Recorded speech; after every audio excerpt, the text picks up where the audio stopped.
Todavía recuerdo el sabor amargo del café aquella mañana de octubre. Llevaba días notando algo extraño en Lucía, mi esposa desde hacía 8 años. Sus llegadas tarde a casa, las llamadas que contestaba en susurros, ese perfume diferente que a veces traía impregnado en la ropa. Pero yo, Eduardo Méndez, profesor de literatura en la Universidad de Valencia, prefería engañarme a mí mismo antes que enfrentar lo evidente. Aquel jueves salí temprano del trabajo. Había cancelado mi última clase porque quería sorprenderla con una cena especial, celebrar nuestro aniversario de bodas con anticipación. El restaurante ya estaba reservado. Las flores esperaban en mí, no me siento, el asiento trasero de mi coche. Ilusionado como un adolescente, subí las escaleras de nuestro edificio en Ruzafa en lugar de tomar el ascensor para no hacer ruido. La puerta de casa estaba entreabierta. Al principio pensé que Lucía habría salido a tirar la basura o a comprar algo al mercado de la esquina. Pero entonces escuché risas. Su risa, esa que conocía tan bien, mezclada con una voz masculina que no era la mía. Me quedé paralizado, con la mano en el picaporte, incapaz de empujar. Mi corazón parecía haberse detenido mientras mi mente gritaba que me fuera, que no viera lo que estaba a punto de confirmar. Pero mis pies no respondían, y entonces, como en una de esas tragedias griegas que tanto me gustaba enseñar a mis alumnos, la puerta se abrió completamente. Allí estaba Lucía, con la blusa a medio abrochar, el pelo revuelto y los labios hinchados.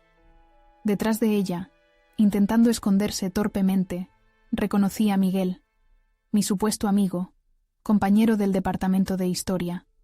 El tiempo se congeló en una imagen que sé que nunca podré borrar. Los tres, mirándonos, en un silencio tan denso que casi podía tocarse. Eduardo, no es lo que parece, balbuceó ella, mientras Miguel buscaba desesperadamente su camisa. No respondí. No pude. Las flores cayeron de mi mano al suelo como un símbolo perfecto de lo que acababa de ocurrir con mi matrimonio. Di media vuelta y bajé las escaleras, escuchando cómo Lucía me llamaba entre sollozos fingidos. En el coche, con las manos temblorosas sobre el volante, sentí que me ahogaba. Conduje sin rumbo por la ciudad, pasando por la playa de la Malvarrosa, donde tantas veces habíamos paseado, por las calles del Carmen donde nos conocimos, por el puente del Turia donde me declaré. Valencia, mi ciudad querida, de repente parecía un mapa de recuerdos que me apuñalaban. Acabé en casa de mi hermano Javier, el único que sabría entenderme sin juzgarme. No hizo falta explicarle mucho. Mi rostro descompuesto fue suficiente. «Quédate aquí el tiempo que necesites», me dijo mientras me servía un whisky que no me atreví a rechazar. Esa noche, mientras miraba el techo de la habitación de invitados, los mensajes y llamadas de Lucía no cesaban. Explicaciones, disculpas, promesas, palabras vacías que ya no significaban nada. 8 años juntos, planes de formar una familia, proyectos compartidos, todo reducido a cenizas por una traición que no solo afectaba a nuestra relación, sino a mi confianza en las personas. Lo peor no fue descubrir la infidelidad, sino darme cuenta de que probablemente llevaba meses siendo el hazmerreír de la facultad. Las miradas de compasión, los cuchicheos que se interrumpían cuando yo entraba en la sala de profesores. Ahora todo cobraba sentido. Miguel, con quien compartía cafés y conversaciones sobre García Márquez y Borges, a quien había invitado a cenas en mi casa, estaba durmiendo con mi mujer a mis espaldas. Durante los días siguientes, me sumergí en un dolor que nunca había experimentado. Javier se preocupaba al verme tan abatido, tan diferente del hermano alegre y optimista que siempre había sido. Pedí una baja temporal en la universidad, incapaz de enfrentarme a las miradas y los comentarios. Me sentía humillado, traicionado por partida doble, y lo peor era que no veía salida a este laberinto de dolor, hasta que una tarde, sentado en un banco del jardín de viveros, observando a las familias pasar, algo cambió dentro de mí. No fue una epifanía repentina, sino más bien como si una pequeña luz se encendiera en la oscuridad. Me di cuenta de que podía quedarme atrapado en el papel de víctima, o podía recuperar el control de mi vida. No con violencia, no con gritos ni escándalos, sino con algo mucho más poderoso: dignidad. Esa misma noche, mientras cenaba con Javier, le conté mi decisión de no dejarme destruir por la traición de Lucía y Miguel. Vi en sus ojos un destello de alivio y también de curiosidad. «¿Y qué piensas hacer?», me preguntó mientras servía 2 copas de vino. «Voy a recuperarme a mí mismo», respondí con una seguridad que no sabía que tenía. «Y después voy a asegurarme de que ambos entiendan lo que han hecho, pero a mi manera». El primer mes tras el descubrimiento fue como vivir en una niebla espesa.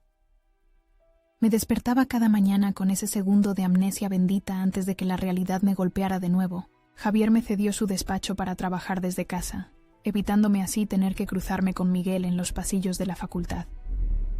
Las llamadas de Lucía se volvieron menos frecuentes cuando comprendió que no respondería, aunque seguía enviando mensajes largos que yo borraba sin leer. «Tienes que empezar a salir, Eduardo», insistía mi hermano una y otra vez. «No puedes quedarte encerrado para siempre». Tenía razón, por supuesto, pero la idea de encontrarme con conocidos, de responder a las inevitables preguntas sobre mi matrimonio, me resultaba insoportable. En un pueblo como Valencia, donde todos parecen conocerse, los rumores vuelan como las gaviotas en el puerto. Una mañana, mientras preparaba café, encontré una tarjeta entre las facturas. Carlos Mendoza, psicólogo. Javier la había dejado allí, con la discreción que le caracterizaba. Al principio me resistí. Los hombres de mi generación no visitamos psicólogos, cargamos con nuestro dolor en silencio, como nos enseñaron nuestros padres. Pero tras otra noche de insomnio, guardé la tarjeta en mi billetera. La consulta de Carlos estaba en un edificio modernista, cerca de la plaza del ayuntamiento. Me sorprendió lo fácil que fue hablar con él, un hombre de mi edad que escuchaba sin juzgar y hacía preguntas que me obligaban a reflexionar. «No es solo la traición lo que te duele», me dijo en nuestra tercera sesión. «Es la pérdida de tu identidad. Durante 8 años has sido el marido de Lucía y ahora tienes que redescubrir quién es Eduardo». Esas palabras resonaron en mí con la fuerza de una verdad que había estado evitando. ¿Quién era yo realmente? ¿Qué quería de la vida más allá de mi matrimonio fracasado? Había abandonado tantas cosas por adaptarme a los deseos de Lucía. Mis salidas con amigos de juventud, mi afición por la fotografía, incluso mis viajes de investigación literaria. Con el paso de las semanas, comencé a reconstruirme. Retomé el gimnasio, renovando un cuerpo que había descuidado entre clases y correcciones. Recuperé mi vieja cámara Nikon y empecé a capturar amaneceres en la Albufera.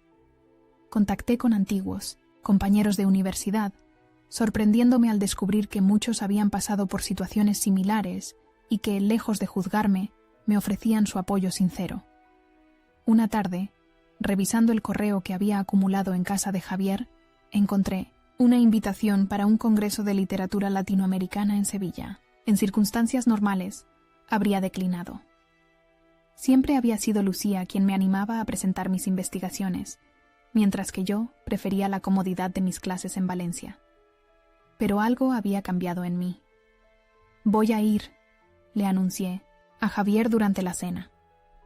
«Tengo un ensayo sobre Cortázar que podría adaptar para una ponencia». Mi hermano me miró sorprendido, pero satisfecho. «Me alegra verte así, Eduardo. Estás volviendo a ser tú mismo». Las semanas previas al congreso me sumergí en el trabajo, revisando mi ensayo, preparando la presentación. Por primera vez, en meses, no pensaba constantemente en la traición. Había días enteros en que Lucía y Miguel no cruzaban por mi mente. El congreso en Sevilla fue revelador. Mi ponencia sobre el tiempo circular en la narrativa de Cortázar fue bien recibida, generando un debate apasionante con colegas de toda Latinoamérica. Entre conversaciones y cenas, conocí a Isabel, una profesora argentina de literatura comparada cuya inteligencia y sentido del humor me cautivaron. No ocurrió nada romántico. Ambos estábamos demasiado heridos por relaciones pasadas, pero intercambiamos correos y la promesa de mantenernos en contacto. Al regresar a Valencia, tomé una decisión que llevaba tiempo postergando: volver a mi apartamento. Javier me había ofrecido su hospitalidad sin límites, pero necesitaba enfrentarme a ese espacio que una vez compartí con Lucía. Con su ayuda, una tarde de domingo, recogí mis cosas y regresé al piso de Ruzafa. El apartamento estaba impecable, como si Lucía hubiera querido compensar su traición con una limpieza obsesiva. Encontré mis libros ordenados alfabéticamente, mis discos de vinilo en perfecta alineación, pero también descubrí que había retirado todas nuestras fotografías, como intentando borrar nuestra historia común. En el dormitorio, sobre la cómoda, había una carta escrita con su caligrafía perfecta. La leí de pie, sin permitirme sentarme en aquella cama que ahora me parecía territorio extranjero. Era una disculpa extensa, llena de autocompasión y justificaciones. Según ella, nuestra relación llevaba años deteriorándose. Yo estaba demasiado absorto en mis clases y mis libros. Miguel la había escuchado cuando yo ya no lo hacía. Las mismas excusas que usan todos los infieles para dormir tranquilos. Rompí la carta en pedazos diminutos y los tiré por el inodoro, viendo cómo desaparecían sus palabras en un remolino de agua. Esa noche dormí sorprendentemente bien, como si hubiera cerrado por fin un capítulo doloroso. A la mañana siguiente, al abrir el armario, comprobé que Lucía se había llevado toda su ropa. Encontré una nota pegada en el espejo. Había alquilado un piso cerca de la universidad y pasaría durante la semana para recoger el resto de sus pertenencias. Me pedía que no estuviera presente para evitar situaciones incómodas. Fue entonces cuando la idea comenzó a formarse en mi mente. No una venganza destructiva, sino algo más sutil, más literario. Después de todo, yo era profesor de literatura, experto en narraciones donde los personajes evolucionan y encuentran formas inesperadas de resolver sus conflictos. Mientras preparaba mi regreso a la universidad tras la baja, mientras reorganizaba mi apartamento quitando todo rastro de Lucía, mientras retomaba el contacto con Isabel a través de largas conversaciones nocturnas por videollamada, mi plan fue tomando forma. Un plan que no buscaba herir, sino sanar. Un plan que me devolvería no solo mi dignidad, sino también la satisfacción de haber transformado el dolor en algo constructivo. ¿Estás seguro de lo que vas a hacer?, me preguntó Carlos en nuestra última sesión. Completamente, respondí con una sonrisa tranquila. Por primera vez en mucho tiempo, estoy seguro de algo. Mi regreso a la Universidad de Valencia causó más revuelo del que esperaba. 3 meses de ausencia habían alimentado toda clase de rumores, algunos sorprendentemente cercanos a la verdad, otros completamente disparatados. La versión más extendida era que Lucía me había dejado por otro hombre y yo había sufrido una crisis nerviosa que me mantuvo recluido en casa de mi hermano. Lo cierto es que nadie esperaba verme llegar aquella mañana de lunes con traje nuevo, corte de pelo moderno y una sonrisa serena. Menos aún esperaban que saludara con naturalidad a los compañeros que me habían evitado desde mi desaparición, como si nada hubiera ocurrido. «Eduardo, qué alegría verte de vuelta», exclamó Pilar, la secretaria del departamento, con evidente sorpresa. «Estás diferente». «Gracias, Pilar. Me siento diferente», respondí mientras firmaba los documentos para formalizar mi reincorporación. Mi primera clase fue con los alumnos de segundo año. Al entrar en el aula, noté sus miradas curiosas, sus cuchicheos. Probablemente muchos sabían lo ocurrido. Los estudiantes siempre parecen estar al tanto de la vida privada de sus profesores. En lugar de ignorarlo, decidí abordarlo de frente. «Buenos días a todos. Como pueden ver, he estado ausente unos meses. Y sí, ha sido por motivos personales que seguramente algunos ya conocen. Pero hoy no vamos a hablar de mí, sino de García Márquez y su fascinante exploración del amor y la traición en El amor en los tiempos del cólera». Vi algunas sonrisas cómplices, pero también miradas de respeto. No estaba utilizando la literatura para exponer mi dolor, sino para transformarlo en algo útil, educativo. Las 2 horas siguientes transcurrieron en un análisis apasionado del texto que dejó a los estudiantes visiblemente impresionados. Al salir de clase, me dirigí directamente al despacho del decano. Había solicitado esta reunión por correo electrónico, sin especificar el motivo. Antonio Ferrer, hombre de 60 años con fama de estricto, pero justo, me recibió con cierta cautela. «Me alegra verte recuperado, Eduardo», dijo después de los saludos formales.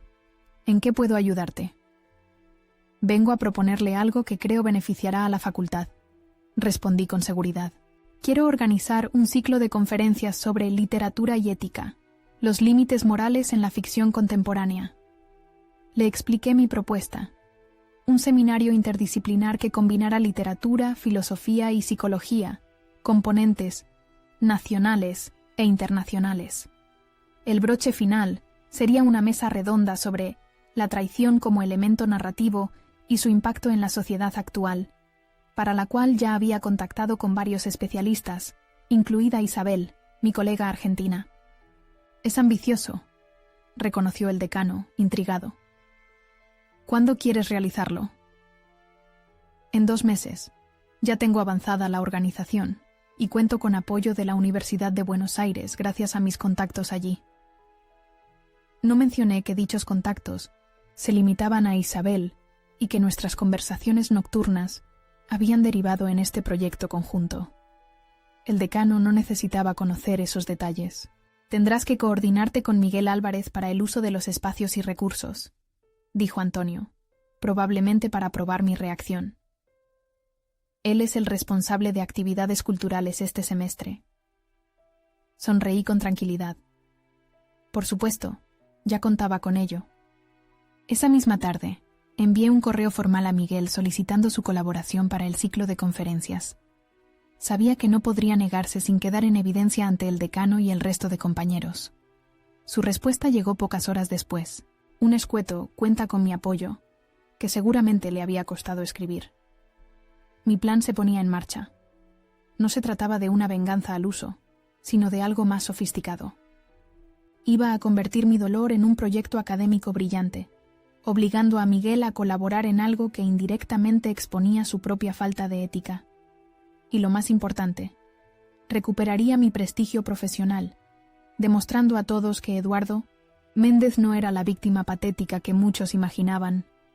Las semanas siguientes fueron de trabajo intenso. Contacté con antiguos colegas. Conseguí financiación adicional de una fundación cultural. Diseñé el programa completo con ayuda de Isabel, quien se mostraba cada día más entusiasmada con el proyecto. Nuestras videollamadas se alargaban hasta la madrugada, mezclando lo profesional con confidencias personales que nos acercaban a pesar de la distancia. Una tarde, mientras revisaba documentos en la biblioteca, sentí una presencia familiar. Lucía estaba de pie frente a mi mesa, visiblemente nerviosa.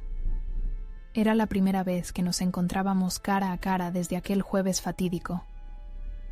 «Eduardo, ¿podemos hablar un momento?», preguntó en voz baja. La miré con calma. Ya no sentía ese dolor punzante en el pecho al verla. Era como observar a un personaje de una novela que había leído hace tiempo. Reconocible pero distante. «Claro», respondí indicándole la silla frente a mí. Me contó que había pedido traslado a otra universidad, pero que no se haría efectivo hasta el próximo curso. Que su relación con Miguel se había deteriorado rápidamente. Que se arrepentía profundamente de lo ocurrido. «He oído hablar de tu ciclo de conferencias», dijo finalmente. «Todo el mundo está impresionado. Parece que estás mejor que nunca». «Lo estoy», confirmé sin arrogancia. «A veces las peores experiencias nos conducen a los mejores lugares». Vi en sus ojos un destello de lo que podría ser remordimiento, o quizás simple nostalgia por lo que había perdido. Cuando se marchó, no sentí nada excepto una leve satisfacción. La mujer que tanto daño me había causado ya no tenía poder sobre mí. El día que Isabel llegó a Valencia para ultimar los detalles del seminario, la recogí en el aeropuerto con una mezcla de nerviosismo y alegría. Aunque habíamos hablado durante horas por videollamada, era diferente tenerla frente a mí, con su acento porteño y su energía contagiosa. «Así que este es tu plan maestro», comentó mientras cenábamos en un restaurante junto al mar. convertir una traición en un éxito académico, obligando al traidor a ser parte de ello. Muy elegante, profesor Méndez. Reí ante su perspicacia. ¿Tan obvio es? Para alguien que no te conoce, parecería un simple seminario. Para mí, que he escuchado tu historia completa, es la venganza más sofisticada que he visto. Prefiero llamarlo justicia poética, respondí, sirviéndole más vino. Isabel me miró con una intensidad que me hizo contener la respiración. En Buenos Aires tenemos un dicho: la mejor venganza es vivir bien. Y parece que lo estás consiguiendo. A una semana del inicio del ciclo de conferencias, todo estaba listo. Los carteles con mi nombre como director académico decoraban los pasillos de la facultad. Miguel, cumpliendo a regañadientes con su parte, había gestionado los espacios y recursos necesarios, siempre evitando encontrarse conmigo. La noche antes de la inauguración, mientras repasaba mi discurso de apertura, recibí un mensaje de Isabel. Pase lo que pase mañana, recuerda que ya has ganado, no por el seminario, sino por haberte reconstruido desde las cenizas. Sonreí al leer sus palabras. Tenía razón, por supuesto. Mi plan no era realmente sobre Lucía o Miguel. Era sobre mí, sobre recuperar mi voz, mi espacio, mi dignidad. Y mientras el sol se ponía sobre Valencia, la ciudad que había sido testigo de mi dolor y ahora lo sería de mi renacimiento, supe que estaba preparado para el siguiente capítulo de mi vida. El auditorio principal de la Universidad de Valencia nunca me había parecido tan imponente como aquella mañana. Las 300 butacas se habían llenado por completo para la inauguración del ciclo Literatura y Ética. Profesores de varias facultades, alumnos de posgrado, periodistas culturales e incluso representantes del ayuntamiento ocupaban los asientos, creando un murmullo expectante que hacía vibrar el aire. Detrás del escenario, ajustando el micrófono de mi solapa, observé a Miguel supervisando los últimos detalles técnicos. Su cara reflejaba una mezcla de fastidio y resignación. Cuando nuestras miradas se cruzaron, fue él quien apartó la vista primero. A pocos metros, Isabel repasaba sus notas para la conferencia inaugural sobre la responsabilidad ética del escritor contemporáneo. Me sonrió con complicidad cuando me acerqué. «Estás a punto de dar el discurso de tu vida», susurró, apretando mi brazo suavemente. «Disfrútalo». A las 10 en punto, el decano subió al estrado para presentar el evento. Sus palabras de introducción fueron generosas, destacando mi trayectoria académica y mi admirable capacidad para transformar circunstancias personales difíciles en una oportunidad de crecimiento intelectual. La ironía no pasó desapercibida para quienes conocían la historia completa. Cuando finalmente tomé mi lugar frente al micrófono, sentí una calma inusitada. Recorrí con la mirada el auditorio hasta encontrar, en la quinta fila, a Lucía. No esperaba verla allí, pero su presencia completaba perfectamente el escenario que había imaginado durante meses. Distinguidos colegas, estimados alumnos, autoridades presentes, comencé con voz firme. La literatura, como la vida misma, está llena de traiciones. Desde la mitología griega hasta las novelas contemporáneas, la ruptura de la confianza ha sido uno de los motores narrativos más poderosos. Durante los siguientes 20 minutos, desarrollé una reflexión sobre cómo los grandes autores habían utilizado la traición no solo como recurso dramático, sino como herramienta para explorar la condición humana en su complejidad.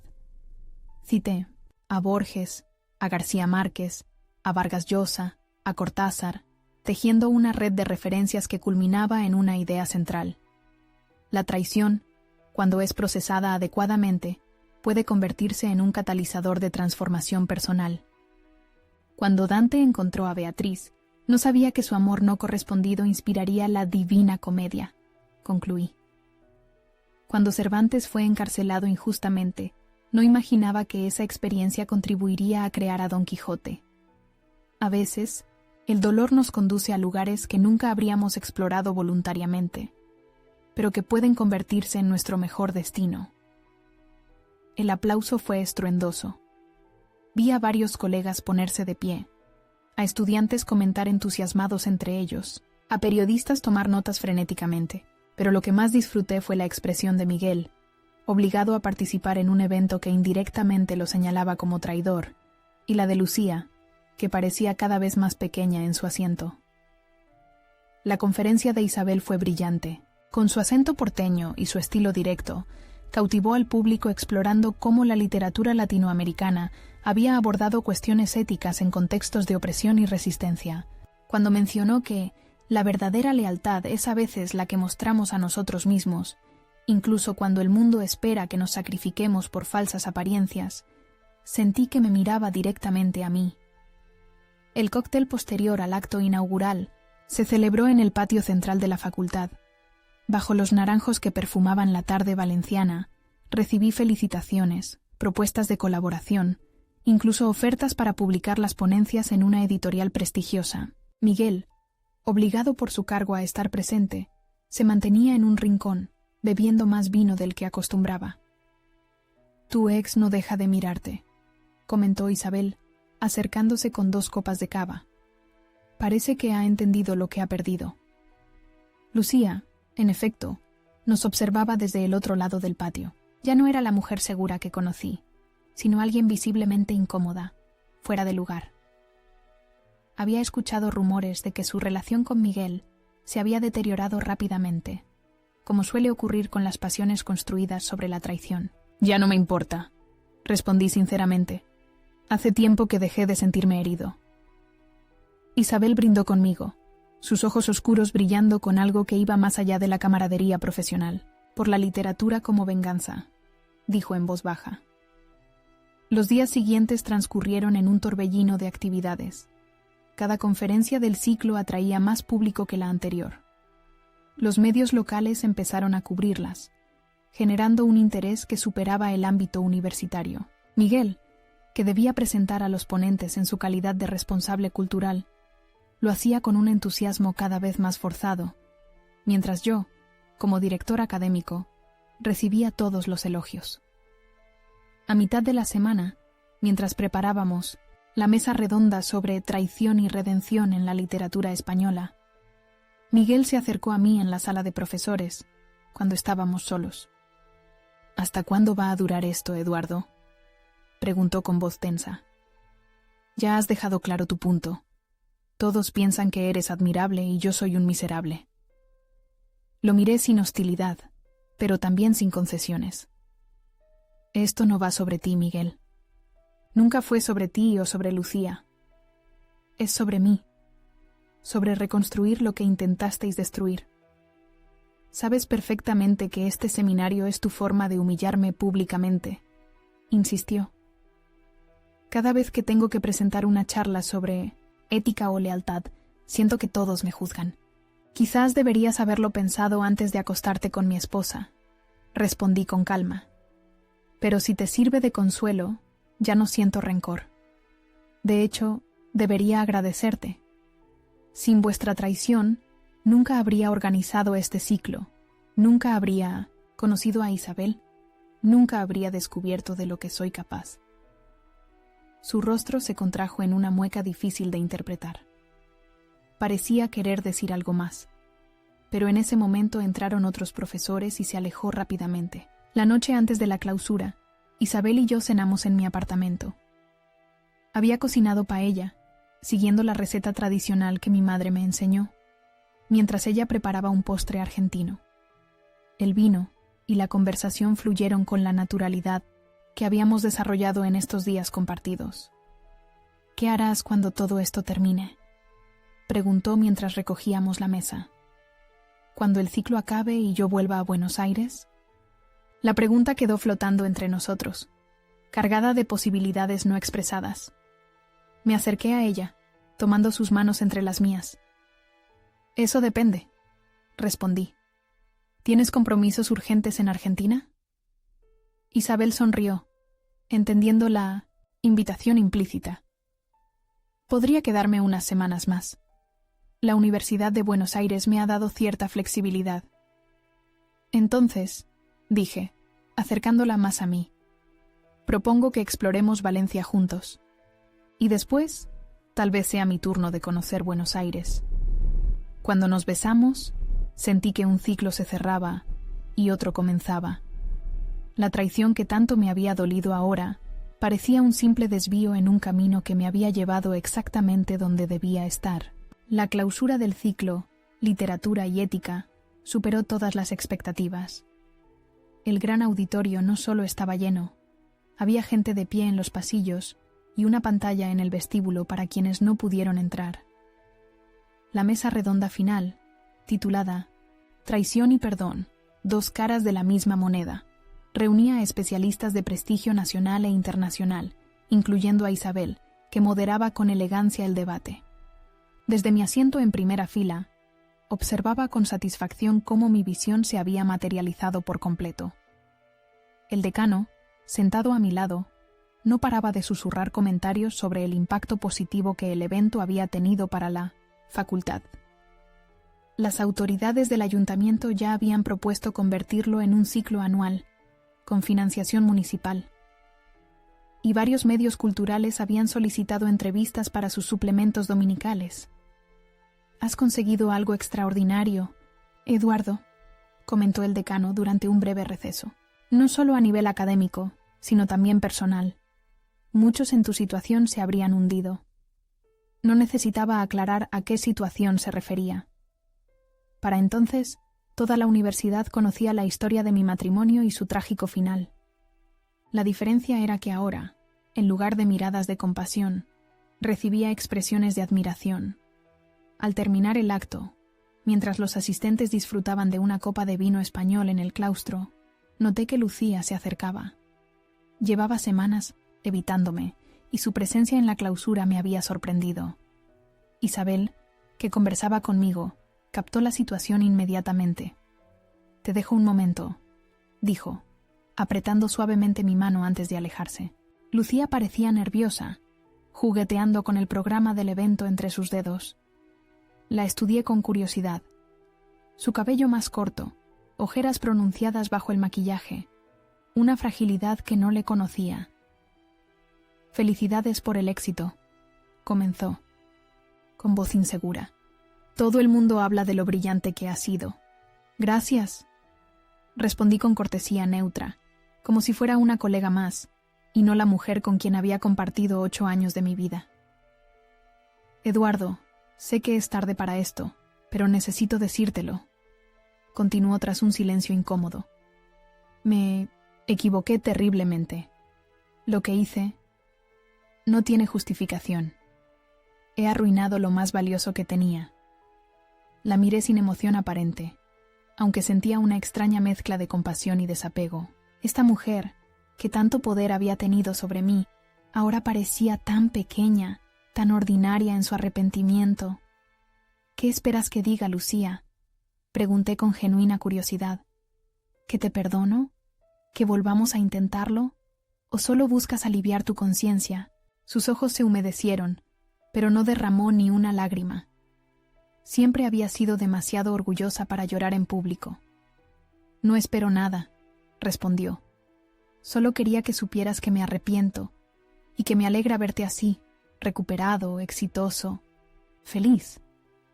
Su mirada se dirigió hacia Isabel, que conversaba animadamente con un grupo de profesores al otro lado del claustro. «Parece una mujer extraordinaria», añadió con lo que pareció sinceridad. «Lo es», confirmé. Y llegó en el momento exacto. A veces la vida tiene estas ironías. Lucía asintió, comprendiendo el mensaje implícito. Se despidió con un gesto, perdiéndose entre la multitud. La observé alejarse sin nostalgia, solo con la certeza de que ese capítulo de mi vida estaba definitivamente cerrado. Esa noche, mientras cenábamos en un pequeño restaurante junto al mercado de Colón, le conté a Isabel sobre la conversación con Lucía. «¿Sentiste algo al verla así?», preguntó, siempre directa. «Compasión, quizás», reflexioné, y una especie de gratitud extraña. Si no me hubiera traicionado, nunca habría descubierto mi propia fuerza. Nunca te habría conocido. Isabel sonrió, entrelazando sus dedos con los míos sobre la mesa. «¿Sabes qué es lo más interesante?», que has conseguido tu venganza sin causarle ningún daño real. Es ella quien se ha dañado a sí misma, mientras tú florecías. La semana siguiente a la clausura del ciclo fue intensa en otro sentido. Isabel y yo aprovechamos cada momento antes de su regreso a Buenos Aires, visitando la ciudad de las artes y las ciencias, paseando por el jardín botánico, perdiéndonos en las callejuelas del barrio del Carmen. Nuestra relación, nacida entre conferencias y debates académicos, se profundizaba en cada conversación, en cada silencio compartido. ¿Has pensado en mi propuesta?, pregunté una tarde mientras contemplábamos el mar desde la playa de la Malvarrosa. Isabel había recibido una oferta para dirigir un programa de intercambio entre la Universidad de Valencia y la de Buenos Aires. Significaría pasar al menos 6 meses al año en España. Lo estoy considerando seriamente, respondió. Profesionalmente, sería un paso importante. Y personalmente. Dejó la frase en el aire, pero su mirada completaba el sentido. Entre nosotros había nacido algo que merecía ser explorado, algo que iba más allá de la atracción inicial o la complicidad intelectual. 3 días antes de su partida, mientras recogía unos libros en mi despacho de la facultad, recibí una visita inesperada. Miguel apareció en la puerta, más desmejorado de lo que recordaba, con un sobre en la mano. ¿Puedo pasar?, preguntó, con una humildad que nunca le había visto. Le indiqué una silla frente a mi escritorio. Sentí una extraña sensación de déjà vu, recordando todas las veces que habíamos compartido ese espacio como amigos, discutiendo sobre literatura o planeando proyectos conjuntos. He venido a despedirme, dijo sin preámbulos. He pedido traslado a la Universidad de Granada. Me incorporo el próximo semestre. La noticia me sorprendió, aunque tenía lógica. Su situación en Valencia se había vuelto insostenible, no solo por la tensión entre nosotros, sino por el juicio silencioso de colegas y alumnos. Espero que sea un buen cambio para ti, respondí con sinceridad. Miguel colocó el sobre la mesa. Antes de irme quería darte esto. Es una carta, una explicación, una disculpa, lo que quieras llamarlo. No espero que la leas ahora, ni siquiera que la aceptes, pero necesitaba hacerlo. Lo miré directamente, buscando en sus ojos al amigo que una vez había considerado casi un hermano. Vi remordimiento, pero también resignación, y comprendí que, en cierto modo, él también había sido víctima de sus propias decisiones. ¿Valió la pena, Miguel?, pregunté con genuina curiosidad. ¿Todo lo que perdiste valió la pena?, negó lentamente con la cabeza. Nada lo valía. Ni siquiera duró 3 meses después de que te fueras. Fue como si al desaparecer el elemento prohibido, la emoción también se esfumara. Eso suele pasar con las relaciones construidas sobre mentiras. Comenté sin ánimo de herir, solo constatando un hecho. Se levantó, visiblemente incómodo. Solo quería que supieras que admiro cómo has manejado todo esto. Podrías haberme destruido académicamente, haberme humillado públicamente. En cambio, creaste algo valioso y me obligaste a ser parte de ello. Es la lección más dura y más elegante que he recibido. Le tendí la mano, un gesto que me sorprendió a mí mismo. No era perdón, era reconocimiento de que la herida ya no sangraba, de que el rencor se había transformado en algo más complejo y menos tóxico. Buena suerte en Granada, dije mientras estrechábamos manos brevemente. Cuando se fue, abrí el sobre. La carta era extensa, escrita a mano, llena de disculpas, explicaciones y arrepentimiento. La leí con calma, no como quien revive un dolor, sino como quien estudia un documento histórico de un tiempo ya pasado. Al terminar, la guardé en un cajón, junto a viejos apuntes y fotografías de otra época. Esa noche, al contarle a Isabel sobre la visita de Miguel, ella me miró con una mezcla de admiración y curiosidad. ¿Realmente no sientes ya ningún rencor?, preguntó mientras preparábamos la cena en mi apartamento. Reflexioné antes de responder, queriendo ser completamente honesto, no solo con ella, sino conmigo mismo. El rencor es como llevar una piedra en el bolsillo todo el tiempo, dije finalmente. Al principio quieres lanzársela a quien te hirió, pero acabas lastimándote tú mismo con su peso. Prefiero viajar ligero. Isabel sonrió, acercándose para besarme suavemente. Esa es exactamente la razón por la que voy a aceptar el puesto, en Valencia, susurró contra mis labios. Quiero conocer mejor a este hombre que transforma traiciones en seminarios y rencores en filosofía. El tiempo pasó con esa extraña dualidad que tiene, lento en lo cotidiano, vertiginoso en retrospectiva. Un año después del ciclo Literatura y Ética, mi vida había cambiado completamente. Isabel viajaba regularmente entre Valencia y Buenos Aires, dividiendo su tiempo entre ambas universidades como directora del programa de intercambio. Yo había publicado un libro basado en las ponencias del seminario, añadiendo un ensayo personal sobre la transformación del dolor en creatividad. La editorial ya me había propuesto un segundo volumen. Una tarde de domingo, mientras Isabel y yo paseábamos por el jardín del Turia, recordé cómo había conducido sin rumbo por esas mismas calles aquel día fatídico, destrozado por la traición. La ironía no me pasó desapercibida. Ahora recorría esos mismos lugares con una mujer que me había enseñado a confiar de nuevo, a abrirme sin miedo al rechazo. ¿En qué piensas?, preguntó Isabel, notando mi silencio reflexivo. En los caminos extraños que toma la vida, respondí. Hace un año estaba convencido de que nunca volvería a sentirme completo, y ahora... No necesité terminar la frase. Isabel entendía, como siempre, lo que quería decir.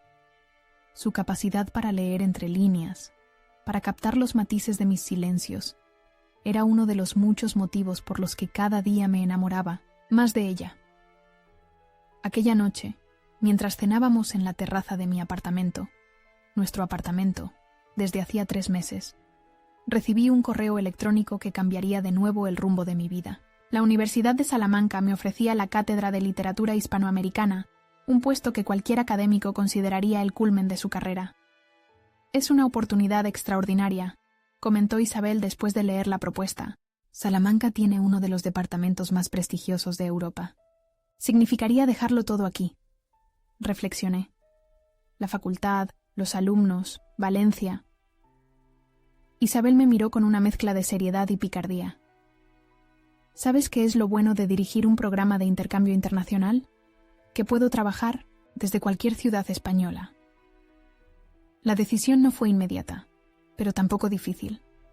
Valencia representaba un capítulo importante de mi vida, pero también contenía recuerdos que, aunque ya no dolían, seguían siendo sombras del pasado. Salamanca ofrecía no solo un avance profesional, sino un nuevo comienzo, un espacio sin fantasmas donde construir algo genuinamente nuestro. 2 semanas antes de nuestra mudanza, recibí una llamada inesperada. Javier, mi hermano, que había sido mi refugio en los peores momentos, me informaba que había visto a Lucía. Estaba embarazada, aparentemente feliz, acompañada por un hombre que no era Miguel. Pensé que querrías saberlo, dijo Javier con cautela. Por lo que pude averiguar, se casó hace unos meses con un médico del Hospital La Fe. Parece que rehizo su vida. La noticia no me provocó dolor, ni siquiera incomodidad. Por el contrario, sentí una extraña sensación de cierre, como si el último capítulo de una historia que ya no me pertenecía finalmente se hubiera escrito. Me alegro por ella, respondí con sinceridad. Todos merecemos segundas oportunidades. El día de la despedida, la facultad organizó un pequeño acto en mi honor. Colegas con quienes había compartido años de docencia, alumnos que me habían acompañado en mi evolución como profesor, personal administrativo que había facilitado cada proyecto. Todos estaban allí para desearme suerte en esta nueva etapa. El decano pronunció un discurso emotivo, destacando mi contribución a la universidad y cómo el ciclo Literatura y Ética se había convertido en un referente anual. Isabel, a mi lado, apretaba mi mano discretamente cuando la emoción amenazaba con desbordarme. Profesor Méndez, concluyó el decano, Deja usted un legado que va más allá de lo académico. Nos ha enseñado que la verdadera ética no está solo en los libros que estudiamos, sino en cómo enfrentamos las pruebas que la vida nos pone. Al tomar la palabra, miré a todos los presentes, rostros familiares que habían sido testigos de mi caída y mi resurgimiento. No mencioné explícitamente lo ocurrido. No era necesario, todos lo sabían, pero sí hablé de transformación, de cómo los momentos más oscuros pueden convertirse en oportunidades si sabemos mirarlos desde la perspectiva adecuada. Méthode. Voy de Valencia con gratitud, dije para finalizar, por todo lo aprendido, por todo lo vivido, incluso por lo sufrido, porque sin esos momentos difíciles no estaría hoy aquí, mirando hacia un futuro que me entusiasma. La recepción posterior fue cálida y relajada. Entre copas de cava y conversaciones animadas, noté que Isabel hablaba intensamente con una mujer que no reconocí de inmediato. Cuando me acerqué, la sorpresa me dejó momentáneamente sin palabras. Era la madre de Lucía. Eduardo, me saludó con cierta timidez. Espero que no te moleste mi presencia. Quería despedirme y desearte lo mejor. Carmen siempre había sido amable conmigo, aunque tras la separación había mantenido comprensiblemente la distancia. Verla allí, en mi despedida, me conmovió inesperadamente. Me alegra que hayas venido, respondí con sinceridad. ¿Cómo estás? Bien, sonrió con algo de melancolía. Voy a ser abuela en 2 meses. La vida continúa, ¿verdad? Conversamos brevemente sobre temas neutros, el clima de Valencia, mi futuro en Salamanca, el éxito del programa que dirigía Isabel. Antes de marcharse, Carmen me abrazó con afecto. Siempre supe que eras un buen hombre, Eduardo, dijo en voz baja. Lucía cometió el mayor error de su vida al perderte, pero me alegra ver que ambos habéis encontrado vuestro camino. Esa noche, mientras Isabel y yo empacábamos los últimos libros en cajas de cartón, le conté sobre ese encuentro. Ella me escuchó atentamente, como siempre, ofreciendo ese espacio seguro donde podía expresar incluso los sentimientos más contradictorios. ¿Sabes qué es lo más curioso? Reflexioné. Cuando todo ocurrió, pensé que nunca superaría esa herida, que el dolor y la humillación me definirían para siempre. Ahora puedo hablar de ello como quien cuenta la trama de una novela que leyó hace tiempo. Isabel se sentó a mi lado, entre pilas de libros y recuerdos a medio empacar. Eso es porque has completado el círculo, dijo con esa claridad que siempre me asombraba. Convertiste la traición en un proyecto académico brillante, transformaste el dolor en creatividad, y ahora puedes cerrar ese capítulo con serenidad. Es la venganza más elegante que he visto jamás. Sonreí ante su percepción. No sé si fue venganza o simplemente supervivencia. Las mejores venganzas son las que no se planean como tales, respondió, besándome suavemente. Son las que surgen naturalmente cuando decides vivir bien a pesar del daño recibido. Nuestro primer día en Salamanca amaneció con una llovizna fina que daba a la ciudad dorada un brillo especial.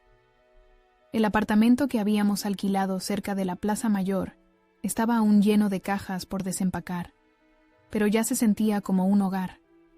Quizás porque Isabel estaba allí, transformando cada espacio con su presencia. Mientras tomábamos café en la pequeña cocina, observando la ciudad despertar, sentí una plenitud que creí imposible tras la traición de Lucía.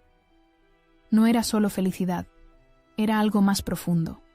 La certeza de estar exactamente donde debía estar, con la persona con quien debía estar. ¿En qué piensas?, preguntó Isabel, como tantas veces antes. En que a veces las peores traiciones nos conducen a los mejores lugares, respondí.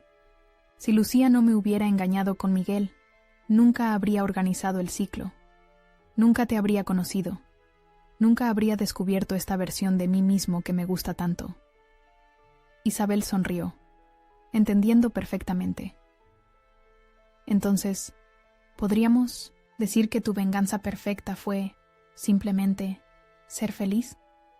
Asentí, mirando por la ventana hacia la ciudad que ahora sería nuestro hogar, hacia el futuro que construiríamos juntos. La vida es el mejor autor de historias, dije. Y a veces, el mejor final no es que el villano sufra, sino que el héroe encuentre un camino mejor del que jamás había imaginado. Esa tarde, mientras paseábamos por la Plaza Mayor, recibí un mensaje de texto de mi antiguo decano en Valencia.